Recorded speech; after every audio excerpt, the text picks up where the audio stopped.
later. No We're going worries. to break down what shifted, what most agents are doing wrong, and how to build a business that actually gives you leverage. Nestor, I'm excited to have you on. Yeah, I'm excited too. Thank you, Matt. Appreciate Yeah, of it. course. I've been looking forward to this, actually. Let's start here. Oh, damn, I gotta fix this. It's all Take good. me back to when you were doing around $5 million a year. What did it actually feel like behind the scenes? Yeah. It was when I was getting my start in real estate. It was kind of scrambling for deals, right? Deals popping up wherever you could get them by chance, and doing everything yourself, right? Working seemed like around the clock just to service those deals, just to try to create more opportunities all by yourself, right? Doing everything, trying lots of new things, and it's a lot of work and not a lot of return. Did you feel like you're like when you're doing around the $5 million mark? Did you feel like you're feeling stuck, or things weren't really adding up because you're working so hard, but the money wasn't showing up as quickly as you thought it might be? Yeah, well, it just felt like a plateau. It felt like a plateau, and it didn't feel like there was growth in terms of the way that the operations were going. It didn't feel like there was growth in the way that the lead flow was coming in, or that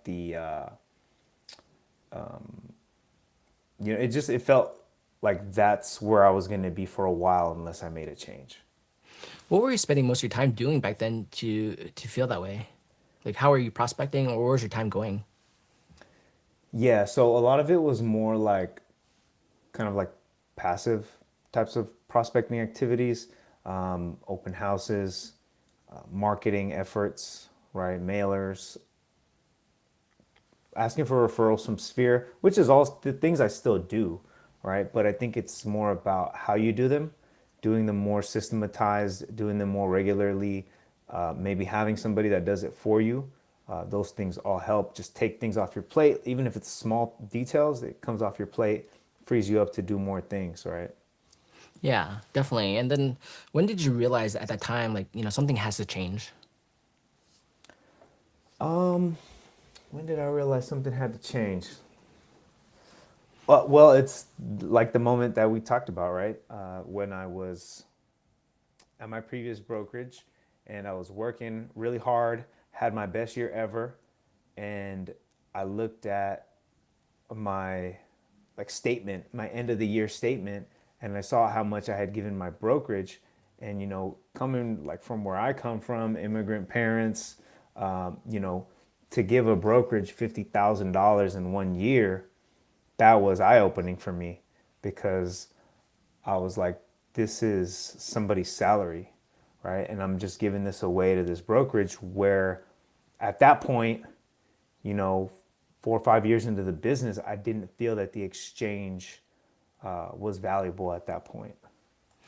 So, like, when you noticed over time, because I think most agents don't really realize how much they're actually giving away to the brokerage as they're working because they're constantly hustling for deals. And you mentioned at first giving away $50,000. That's a lot of money, right? Yeah. How did that make you feel? Like, what happened at that moment you realized it's year end and you did all your numbers? Wow, I just gave away $50,000. Like, how did it mentally change the realization, make you shift? Well, it didn't feel like a good deal, you know, bottom line. I think that people are willing to pay when there's value, right? When there's an equal value exchange, you'll give away the 50,000 if you feel like you're getting 50,000 in value back. But I felt like I was giving away 50,000, and I felt like I was giving more value to the brokerage with my name, with my transactions, than I was actually getting back from them in technology, in mentorship, in sales training, right? I was giving 50,000. I wasn't getting mentorship. I wasn't getting sales training. I wasn't getting good technology stack. So what was I paying for? Yeah, I reevaluated all that. nice. I'm glad you really evaluated it because I think most agents they don't even realize that's happening because they're just so busy and always focused on the client first, and it comes back to like family first, and you're Yeah. trying to help your clients as well, right? And they think about like you're doing well, but at the same time you're leaking money the entire time you're doing this business, right? Right. Yeah, and I think a lot of it comes down to recognizing that this is a business, right? It's not. There's options. There's options, and this is a business. And I think somebody, I'll never forget somebody who told me one time, they're like, expenses are like fingernails. You should always be cutting them, And it's Yeah. like, that's how you think when you're a business owner, right? Versus a practitioner. And I think that that was a big distinction for me, was going from like a real estate practitioner, independent contractor that goes to work for a broker Hmm. versus I am a corporation. I'm my own corporation. I'm a business owner. I need to create revenue. I need to cut expenses. And then I am simply using the brokerage as a platform to build my business on. Those are two very different mindsets. And I think that that comes with making a shift into a different culture and a different brokerage that supports that. Nice. I completely agree with you too. And I hear a lot of agents like when you talk about like build a business, like what does that even mean? And like how do you think about going from an agent to actual business owner, right? And like how does that Yeah. shift change to do that from an agent to a business owner? Yeah, I mean, I think that, we were talking about like what are the things that agents miss, right? I think one of Hmm. the big things that agents miss is incorporating, right? How do you become a business owner? Become a business, right? Hmm. Incorporate yourself. Start running a business. Start focusing on revenue. Start focusing on cutting expenses. I think that's number one. I think the truth is a lot of, I mean, how many brokerages are telling their agents, hey, you should incorporate, hey, you should create an LLC? I think that that's not talked about. Yeah. Because besides the brokerage, your biggest other expense is going to be the IRS, right? But there's solutions for that for people who are seeking them out or people who are part of a group where that is the norm. I think a lot of people, when you think about brokerages and agents, the brokerage goal is to, get as many agents as they can, teach them how to produce and just keep producing. But I think at the same time, it really should come down to like the brokerage should be the platform to provide value for them, to teach them how to grow a business, not be worried they're going to leave because you're going to help these agents grow. And by helping the agents grow, teaching them how to run a business, build a business, incorporate, work on taxes, work on growing the business, building teams, at the end of the day, that's going to be better for the agent and for the brokerage because you're supporting them in the model and they're using you as a platform to scale the business. And not you're not worried about them, oh, I'm helping you build, you leave, next one comes through because you build that culture and the care and support, they're gonna want to stick with you because you're helping them grow to 0, 10, 50, 100 million plus, right? That's Yeah. a completely different kind of platform. Yeah, absolutely. And, and I've had really good managers too, right? So I know what a good manager looks like and I know what a not great manager looks like. And so, your manager should be asking you things. They should be pulling you into their office and say, hey, how are things going in your business? Right? It's even nicer if they ask you how things are going in your personal life. Yeah. But at the minimum, they should be asking, hey, how are things going in your business? Did you hit your Q1 goals? What are you spending money on? What are your marketing efforts? What are you doing? What's working? What's not working? Let's reevaluate together, right? How many managers are doing that for their agents? I had the luck that I did have managers who pulled me in and said, hey, how are you doing on your goals? How are you doing on this? How are you doing on that? And then so coming from that to as brokerages consolidate offices, as brokerages get gobbled up by other brokerages, you see less and less of that good management. You start getting more corporate management. And then instead of people asking you, how are you doing? How is your sales goals going? It's more of like hey, where's the stapler? Where is it? Who's taking all the folders in the da da da da, right? And essentially they become office managers instead of Yeah. sales managers. Exactly. And I think, they have to hit their quotas and I'm sure they feel a lot of pressure doing everything they can and they're just trying to run around and try to, keep recruiting and get people to close deals, right? So I'm Right. sure there's a lot of back and forth on that too. And during the time you're transitioning from going to 5 million to 15 million, you mentioned the deal framework. What is that?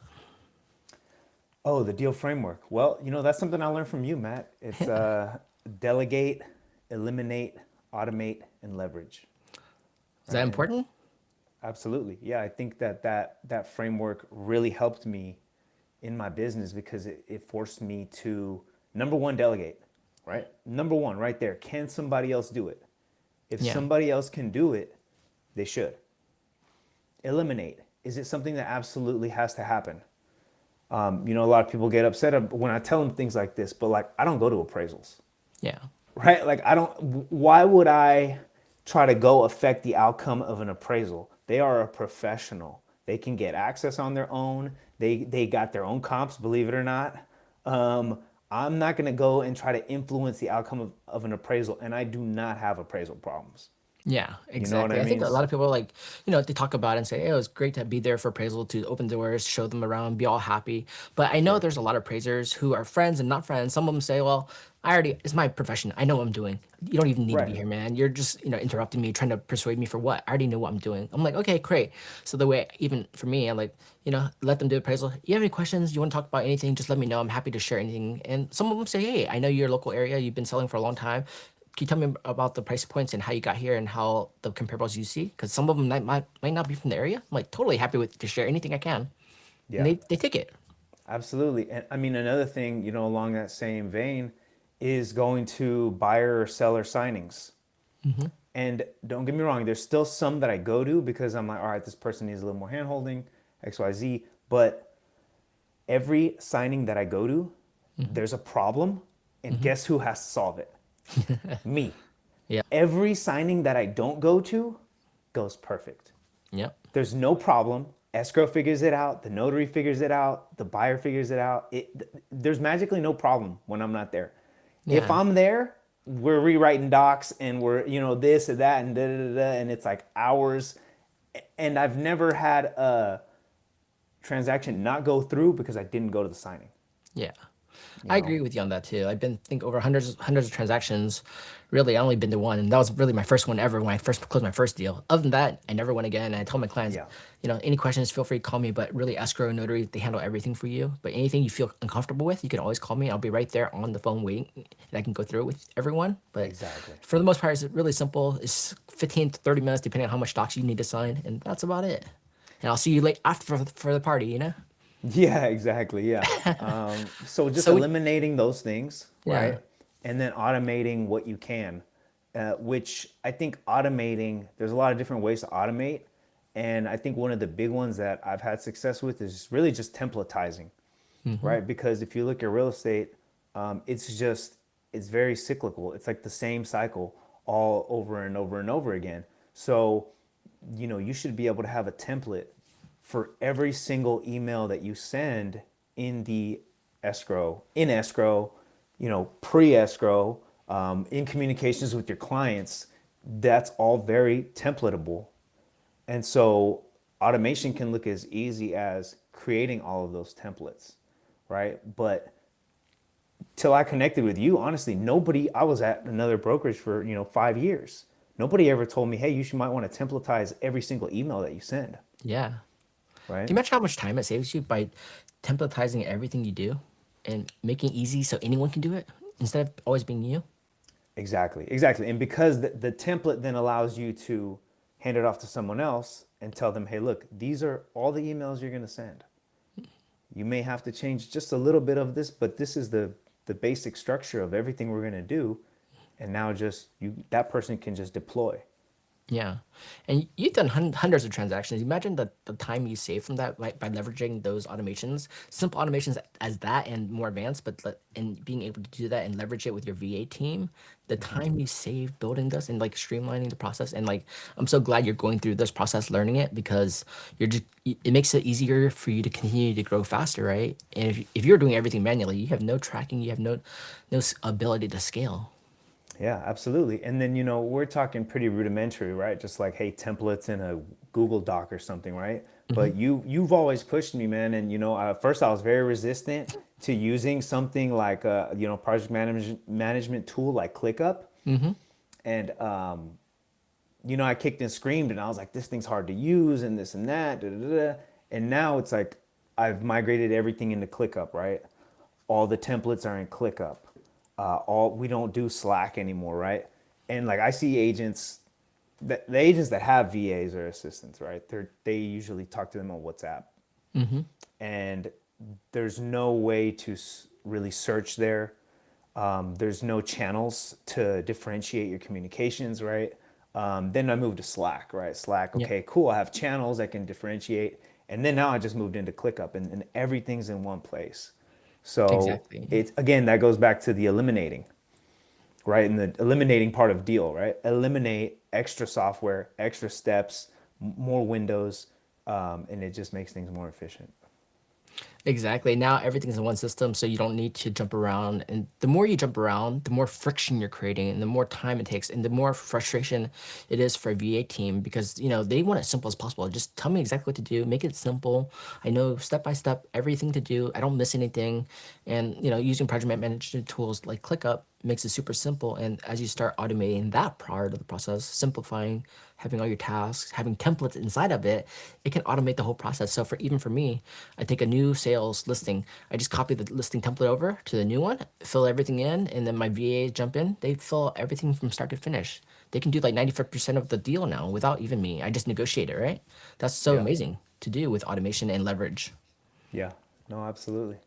So when you started delegating and you started learning these processes, like how did you decide what to delegate first? And like how did you let go? And like how did to actually help you with the day to day? That's a good question. Well, the first things that I let go of were things that I didn't like, things that were really time consuming to me, like, for example, putting a listing in the MLS. Some of the things that I was slower to let go of was things like writing contracts or things like that, right? Because Yeah. I felt like I needed to be there.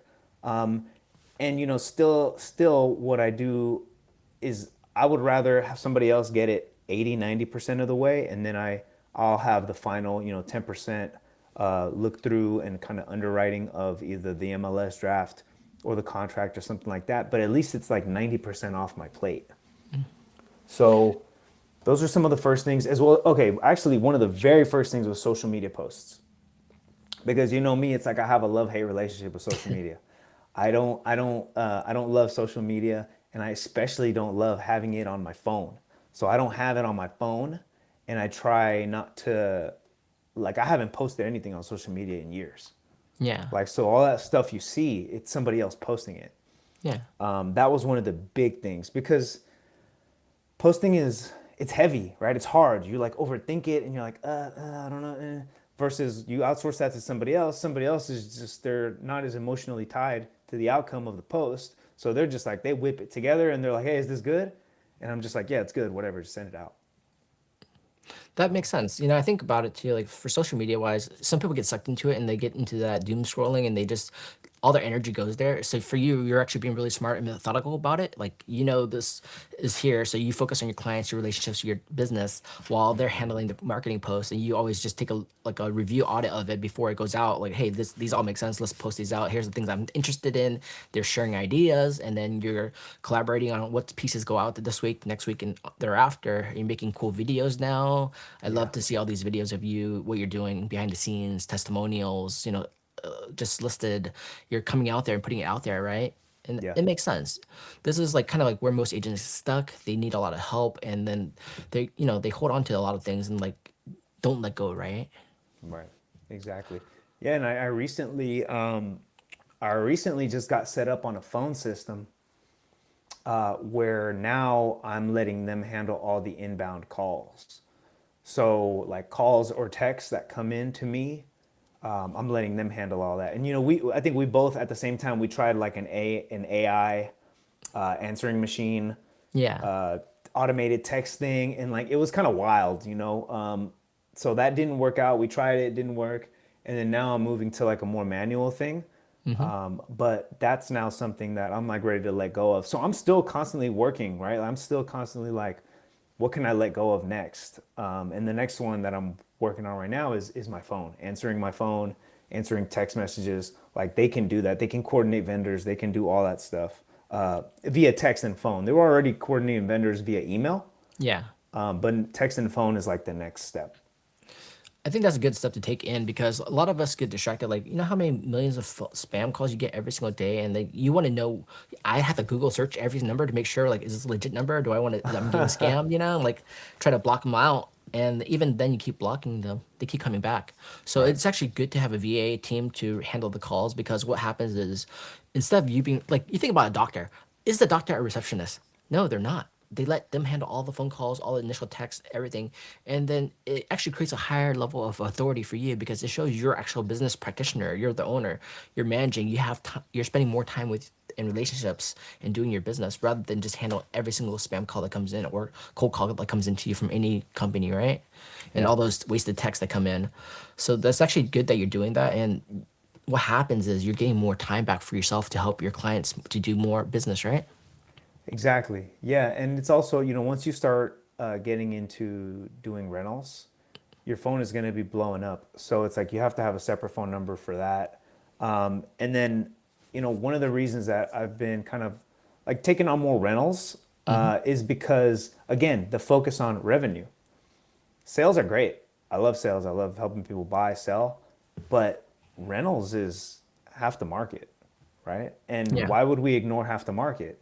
If people want to list their rentals with me, the good thing is I've built the systems to where I can plug in a rental and get it serviced by my VAs and be able to capture that revenue, right? Whereas another agent would have to pass up on it and say, "Oh, I have to focus on sales or I'm too busy." Da da da. I'm capturing that revenue because my mindset is I'm a real estate corporation, right? I'm not a sales practitioner. I'm a real estate corporation. I'm trying to capture revenue however I can. So, Nice. I think one thing too, people don't always realize is that these rentals are actually landlords. Landlords are actually right. investors, right? They're either small investor or medium-sized investor, and you're being able to help them and help them manage the rentals. So they can see you, for example, as a rental leasing agent, maybe a property manager, and a future sales agent, listing agent for them. So there's Exactly. multiple revenues coming from this one source. But what you're actually doing is you're building a neighborhood of clientele in the area, and at some point they have friends and family and other investors. They can like, hey, Nestor is actually great. He helps me do this and this. Anything I need, his team helps me with everything. Why don't you try him out? And they might Exactly. be doing a sale. Yeah, and it's because I have the time to focus on the relationship, right? So Yeah. I'm focused on the relationship with the property owner, keeping them happy, and then other people can do the background work, the Mhm. posting on Zillow, the fielding of the calls, the downloading of the applications, all that stuff, right? Exactly. And even like, for example, you're going to have investor buyers. So they're going to buy a property and say, hey, Yep. Nestor, I'm going to buy this property and I want it to be investment. Great. I can help you lease it for you too. Oh, you can. Okay, cool. If you want me to manage it, we can manage it too. You need any remodeling? We can do that too. So as you mentioned, you're a full real estate corporation. You have the vendor teams and your own team to help you with every step from A to Z. That's a Yeah. completely different thing from just a real estate agent. Correct. Exactly. You also mentioned about like higher price points, it being a big lever. How does that work? And what was that such a big shift for you too? Yeah, I think that was something that happened over time. I think it just naturally happened as I got older, right? I mean, when I started in real estate, I was in my 20s, in my late 20s, right? So obviously the sphere that I had access to at that point was in a lower price point, like half a million up to 800,000 here in the Bay Area. That's kind of what the transactions that my sphere was providing me with. I think as I got older, as I matured, that started to bump up to 1.3, 1.5, right? And I'm in like my mid 30s now. Hopefully by the time I'm 40, it'll be like, 2 million, 2.5. But there's some of that, right? There's some of that just natural, the sphere develops and matures, but also, focusing on listings. That's really what also brought up the price point because I focused on listings locally here on the North Peninsula, and these are people that I don't know. Hmm. And those people are older people, usually most of the time, and they own property that's worth more than like, a late 20s, early 30s person is looking to purchase. So that helped a lot. Yeah, I think it does. I think next thing we're gonna work on together is like getting you to the 2, 3, $4 million mark, $5 million mark, Yeah, and show you the difference between this and this is really not much difference. I'm gonna show you the secrets on how to get this range right here and how we totally. constantly do it over and over. And I'm sure you're at the right time right now. You can be in that spot really easily. So let's work on that next. So Absolutely, yeah. so And going and that's something I've already noticed is at the end of the day, it's the humans that we're dealing with, right? It's the human condition that we're dealing with, whether it's at the 500, 800,000 price point, whether it's at the $3.5 million price point. When you're dealing with humans, humans have like the same fears, the same concerns. And so if you know how to deal with humans, it doesn't matter the price range. The conversation is a little different. The approach may be a little different, but at the end of the day, it's all human beings. exactly. It's really about building connections and learning how to build connections the right way to help them with their goals and needs and being the right person for that fit. So we're gonna make sure you're fit for that and help you guide you along that way to get to 2 to $5 million mark next, and that'll be a lot of fun. Yeah. So going back to talking about like the deal workflow, and like you defined, you eliminated, you automated, you leveraged. Why did most agents stay stuck doing everything themselves? That's a good question. I think that there's definitely like a culture of that in most real estate companies, right? It's either like you're a solo agent or you're a team. And I think that the solo agents are kind of used to like doing everything themselves, and they see the team as something that's like, oh, those are the people who do things that way. All right, those are the ones that can do deal, can delegate, eliminate, automate, leverage. But they don't see themselves so much as somebody who can practice that philosophy. And I don't think that there's like a whole lot of people really even saying that, hey, you can do that, right? It's like you don't know what you don't know. And also you fall into like the culture of whatever's going on in your office, of whatever you see other people doing, because there's plenty of people making $100,000 a year in real estate just running around doing everything themselves. You know what I mean? And so that becomes like people just get comfortable and they're like, oh, well, if I can do that, that's all I really need. Whatever, they kind of fall into that trap. Yeah, I think so too. I think a lot of them just they're comfortable where they're at and they just okay, I don't know it, I'm just gonna delegate it or be join a team or join a brokerage and hopefully they'll just take care of it and we'll figure it out along the way. And Yeah. that's how kind of like how they're running their business, right? Mm-hmm.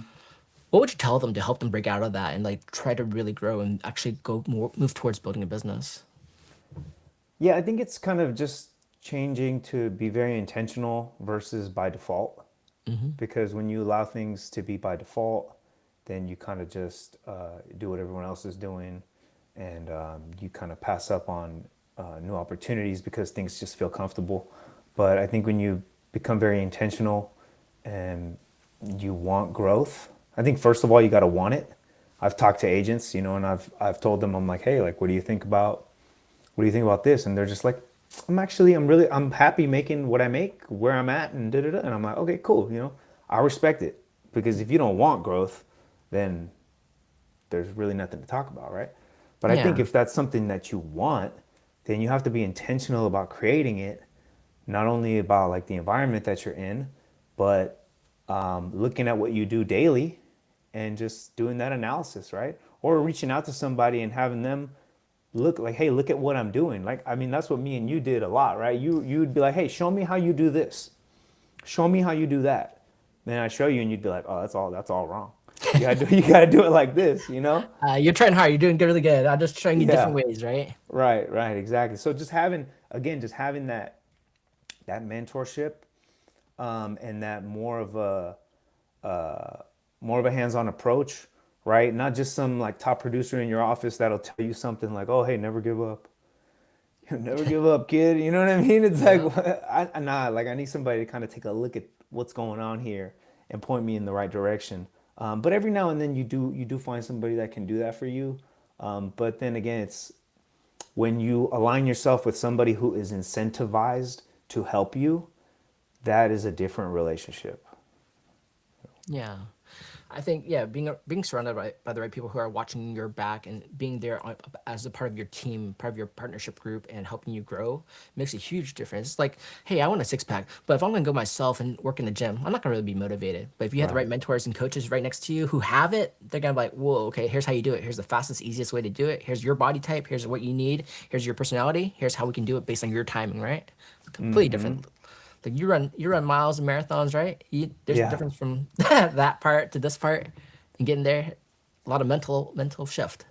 Yeah, absolutely. And it's, yeah, it's, it's just, it can be a slight tweak, right? Just like one slight tweak or one slight little piece of information that can kind of just shift the trajectory like a couple degrees. And then over time, that creates a new outcome for you. Nice. Earlier you mentioned too, some of the biggest expenses agents don't even realize that they're leaking. You talked about commissions, you talked about taxes. What else is there? Like how do you see that? And like how do you tell agents, hey, watch out for these things because how does it affect your business? Yeah, I mean, it's like unused software, right? I mean, how much of us have like software subscriptions that we're paying for that we're not using? Yeah, exactly. Like, how many of us have really a budget and a knowledge of our overhead? Like if you look at other businesses, they're looking at their P&Ls. They're looking at what is my overhead. You should know that number, right? You should know exactly what your monthly overhead is. And then you should look and be like, hey, am I using this software that I'm paying X amount for every month? Has there been ROI on this in the last year? And if there hasn't, then you have to seriously consider, why am I using this? Is it just because everyone else is doing it? Is it just because it sounds good and looks good, but it's actually not producing for me? So I think all those things come into play. You know, Yeah, and it brings me a great point. I know, for example, you hold like a lot of real estate roundtables every month. You hold these events, and you think about like certain events. Like one of the things I think about, and agents talk about like business planning. It sounds so boring, but realistically, all the top producers do it. All the top agents who are actually treating it like a business, they're doing it. All the new agents, side hustle agents, other agents aren't thinking, oh, it's wasting my time, right? But yeah, in reality, it actually is not a waste of time because this is the business plan for you to plan your business for the upcoming year, and also the monthly P&Ls, knowing your numbers, knowing your ROI, knowing your sales goals and your tracking and your conversion rates. These all matter and they all incrementally affect everything you do. So if right. you don't have it, it's like you're gonna shoot a target and not even know where the target is. That's really tough to do, right? Exactly, and that's why like one of the things that I talk to a lot of, like if you're like an agent that's been in the business for a while and you're like, hey, I need some help. First thing I tell people, go to MLS. You should have a Google spreadsheet with every single deal you've ever done. And I call it like my sales ledger. And Nice. it has every single deal that I've ever done: address, client, other agent, date, price, everything, right? If I can track interest rate, I track interest rate. But then there's also a column for source, right? Because I want to see what is the source of where my business is coming from 5 years ago. What is the source of where my business came from a year ago? Because with that, you can focus your efforts on what is actually working, like what worked last year, what got me 3 deals last year, versus like going off and chasing, the shiny bright object this year, when it's like, well, that didn't get me a single deal last year, didn't get me a single deal the year before. Why don't I go deep on what's actually working?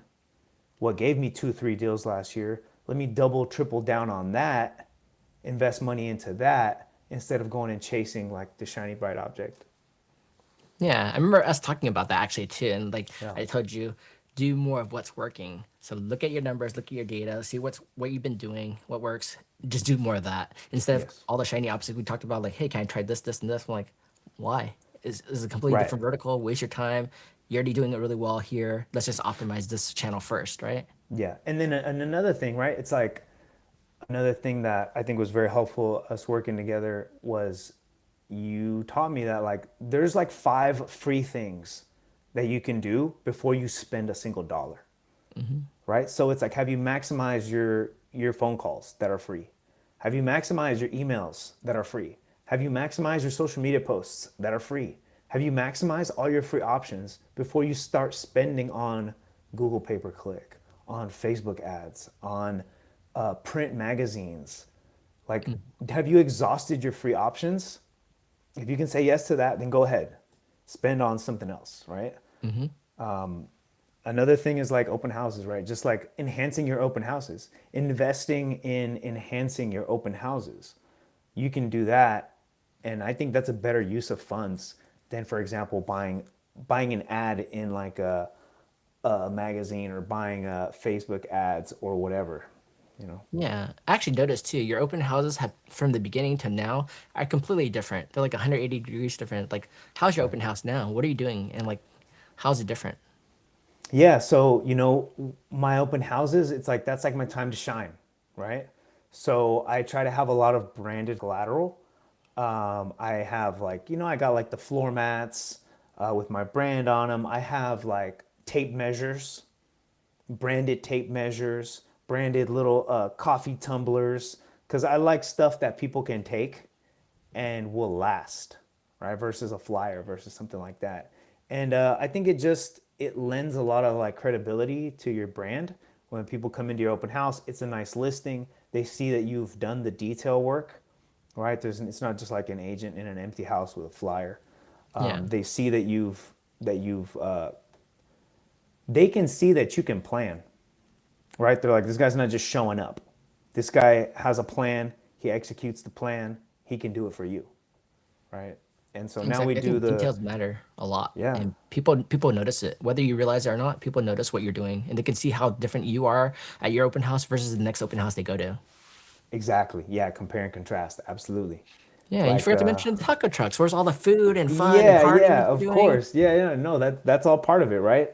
We do ice cream trucks, we do taco trucks, and then I go a step further, and it's like, okay, great, you can do a taco truck, you can do an ice cream truck, but if you didn't get it on camera, it didn't happen.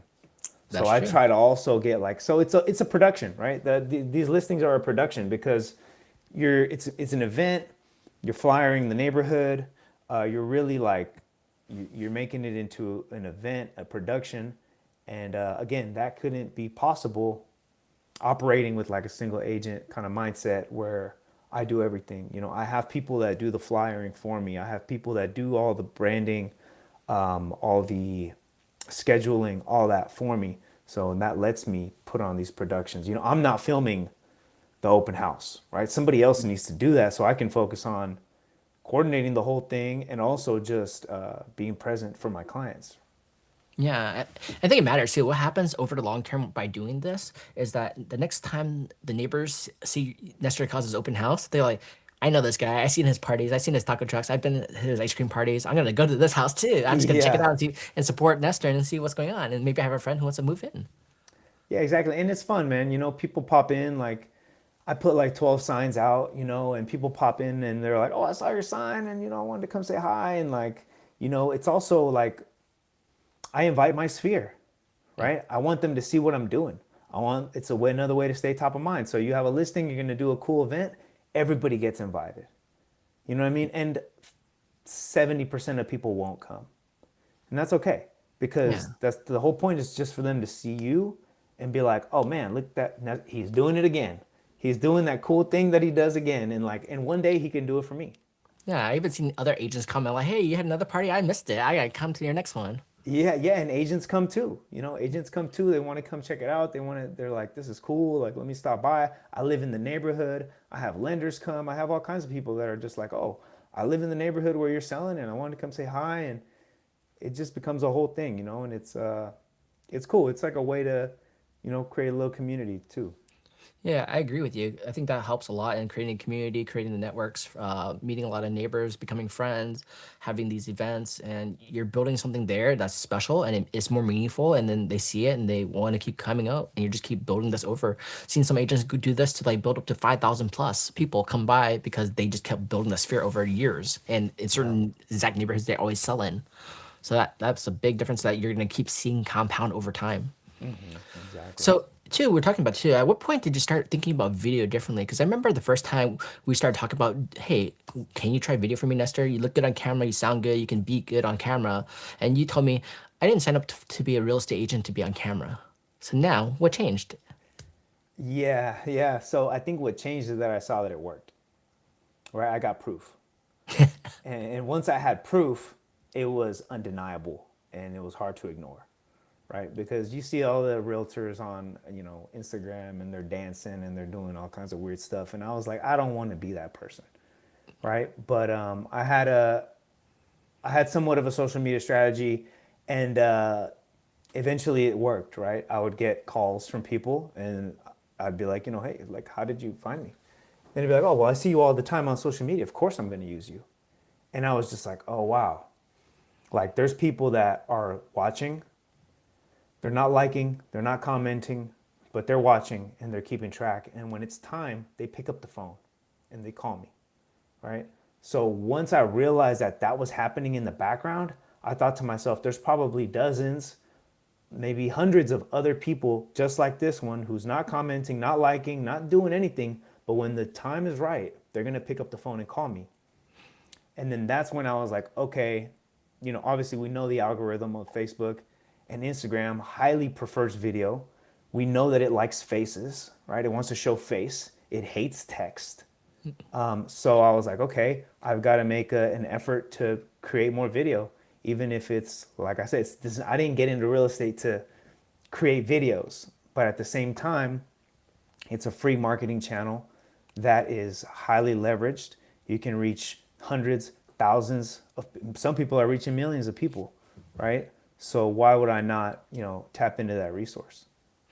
Yeah, I'm glad you finally jumped on board and started getting to video. And I see your videos progressing because the first time we're always all nervous on being on camera the first time, and we just slowly learn to be uncomfortable being on camera. But then the more we do it, the better we get, right? It's like working out. You got to start somewhere and just slowly train up. And the more Yeah, comfortable you get, the more natural people see you on camera and like they can relate with you. Like for yeah, me, it's easy for me to relate with you on camera because if you text me, your computer, you're busy, you're a spam call, I don't even know. But when I see yeah, your face and voice and your authenticity over and over and over, I'm gonna start feeling connected, whether I like you or I don't like you. That's okay. I find the people I'm connected with, and like at one point, when I'm ready, I want to do some business with you because I see you all the time, and that matters. And even like you just said, they don't always comment, they don't always like. You don't know who's watching, but you know over time it's working. You're building yourself, you're building your identity, your authenticity, and people will connect with you. And if you're a likable person and trustworthy, they're gonna find the right people to work with you, and that matters. yeah, exactly. And then, and even like this podcast thing, that's kind of the next iteration of it. It's like, this is even better because when you're doing a video and you're kind of like putting on an act or whatever, but like right now, it's just two friends having a conversation. Right, so Exactly. this is what it would be like for us to work together. This just is conversational, and it's like, you're in my house, you're in my bedroom right here, so it's like, you know what I mean, like this is it, this is the real experience that you're gonna have. So I think it's cool. Yeah, I think a lot of people, especially nowadays after COVID, people are like, more connected with you on Zoom, videos. They're more engaged. They know what's going on, and they're really willing to work with you. And that's a big difference from the back old days, where let me go meet you in the office. Let me go meet you at the property. Like, the videos start connecting faster for you, and you can connect with more people over time in different locations, right? Yeah. Yeah, and I think it's also just like seeing the pace of information in 2026. Like it's okay to post something, and if it's silly and if it doesn't land or it's stupid, people nowadays they really got the attention span of a hamster, right? Yep. So it's like you post something stupid, it's gone tomorrow and the feed is flooded with a whole new slew of news and things to have a response about. So it's like it's okay, you know what I mean, it's okay to let you here into my bedroom and post some stuff and just be vulnerable to that degree, you know. So, for someone who's starting video or hesitant to start video, what would you tell them? I would tell them the same thing that I just told somebody the other day. There's somebody for everybody, and somebody's gonna resonate with your brand, with your style, your video. You don't know who it is until you throw it out there. So I think as long as you're just like you're authentic, you're keeping it real. I think that just put yourself out there, be vulnerable, do that, and see what comes up.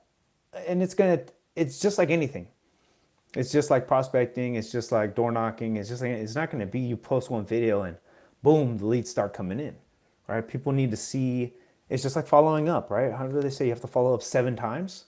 Yep, You at have it's the least. same thing with social media. People have to see you constantly, and you develop that relationship, and then finally, when they're ready, they raise their hand. Yeah, exactly. I think nowadays I think about it as I learned from the other mentors. Really, just test and iterate and put it out there and get the feedback right away, and you can see easily what's working, what's not working, and just double down on everything that's working. The faster you Yeah, do it, the more you do it, the faster you'll grow because you're watching what's working and what's not.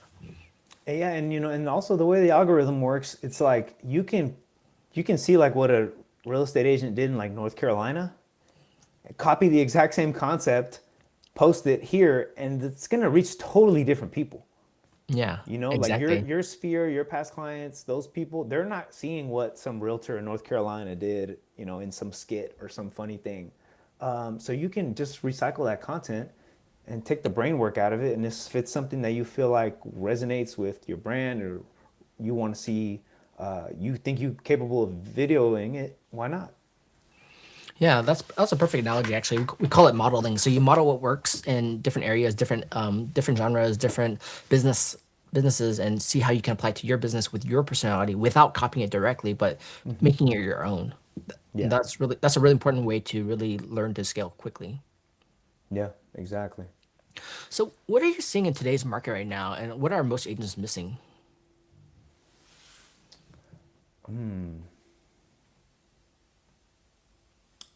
What are most agents missing? Yeah. Because I think the market has been changing dramatically over the time, over the last few years, right? And what are like the new agents doing? The ones who are hustling hard to really grow their business. What are they doing that other agents are not doing? I think they're being aggressive about active types of prospecting, right? Like I see a lot of people that are having success with cold calling. I see a lot of people that are having success with like high contact, door knocking, things like that, right? I think that those things still very much work.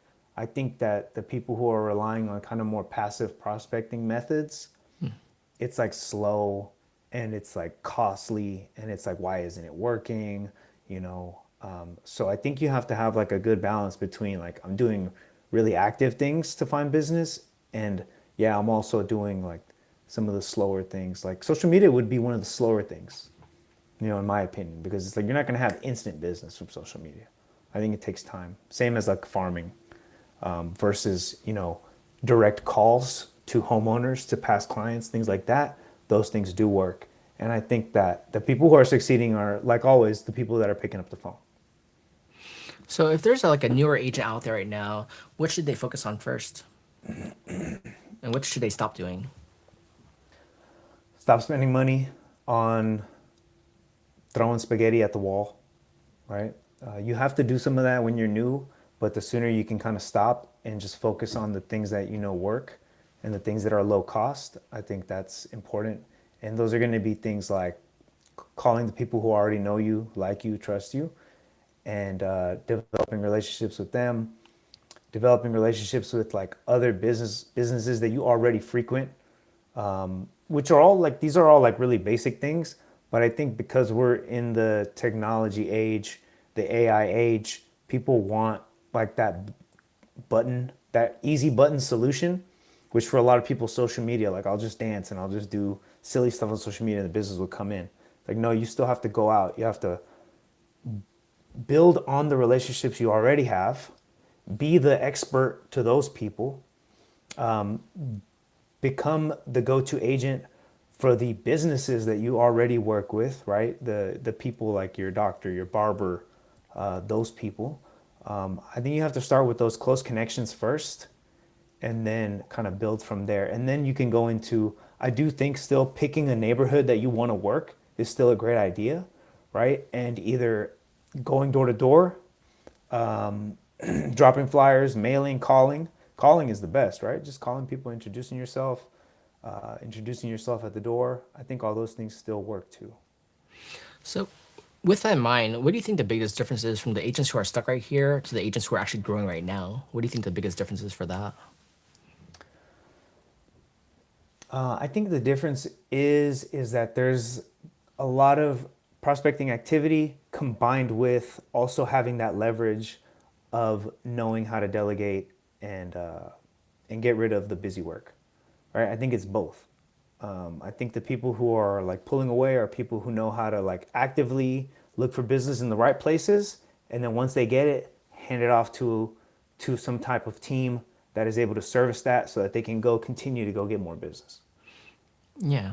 I see that too. I see our top agents right now. They're actually doing really well in the last couple of years because they're doubling down on what's working. They're delegating everything you just mentioned that they can, and they keep focusing on the quality. Like right now in today's market, you need to work twice as hard just to make the same amount of money as you did before when it was super easy. Just raise your hand and it's gone, right? Now you have to Yeah. double down on everything you're doing and really focus on the quality of work and the relationships to find the right people to help.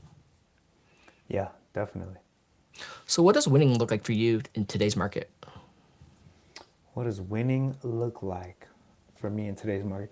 You know, Yes. I think I was just talking to somebody the other day, and I think if you can make a living in real estate, I think you're already winning. You know, I think if you can take care of your family, if you can have the freedom, the time freedom of being a real estate agent, you're already winning. But I think that there's also like unlimited income potential in this business. So it's like you don't want to just settle for like being able to just make a basic living. You really want to like live an exceptional life, and that's going to be a different number for everybody. But the good thing is that this business gives you that opportunity. So I think it's just like knowing what that number is for you and being willing to go after it. Yeah, and I think it comes to mind for me when I think about agents and how we run our businesses. I think about like winning today is really like you just said, like everyone needs to know where they want to be at, right? Each of us have different goals. We're on different lifestyles. We have different parts of our chapter in life, and knowing where you are and where you want to be is the most important part of it. And then strive to be around the right people to help you achieve that goal, right? So for me, I have two kids. I spend a lot of time with them. I do all the volunteer and everything. My goal is to be with them as much as I can while Yeah, I do my business, right? Some people say, hey, I'm young, I'm 20s, I'm 30s, I don't have kids yet, I'm not married yet. I have all the time to make as much money as I can. right, Cool. Two totally separate goals, both people right. winning, right? Exactly, So exactly. the ones who are not winning are the ones who are struggling. So we definitely want to help you, make sure you're not struggling, and help you guide you along the way to make the right choices for you and your business. Yeah, absolutely. Nestor, this was great. I think a lot of agents are really going to recognize themselves in this, especially the ones that are feeling of working hard but not seeing it translate. Where can people connect with you? Yeah, best place to connect with me is on Instagram. My handle's at Nestor underscore Icaza. And yeah, it's probably the best place. Okay, cool. Yeah, I'm glad you're on Instagram and other social media channels. So, a lot of agents are actually working harder than ever, but they still feel like something isn't adding up. And what this really comes down to is not about doing more. It's about understanding where your business is actually leaking and building it in a way that gives you back control. If you've been feeling that, you're not alone. In the next conversation, we're going to break down how agents actually start fixing this and where things begin to shift once they do. This is the truth about real estate. I'll see you guys in the next episode. And Matt, I'll add one more thing. You asked what is winning in real estate, like what does success look like in real estate? I think it's really focusing on your strengths and doing what your strengths are. I think losing, spinning your wheels in real estate feels like you're doing everything, including the things you're not good at. And you're possibly spending more time doing the things you're not good at. And that's when you feel like you're just spinning your wheels, wasting time, you're working so much. But success, winning in real estate, really is just focusing on the things that actually bring you joy, that light you up, and that you enjoy doing, that energize you, right? And so when you're focused on doing those things, you get excited about it, and you let somebody else do the stuff that you're not so excited about. So, Nice. Completely agree with you. I actually realized that we need to focus on our strengths and delegate our weaknesses. yeah, absolutely. Simple as that. That's it. All right, guys. We'll see you guys in the next episode. Have a great day. All right.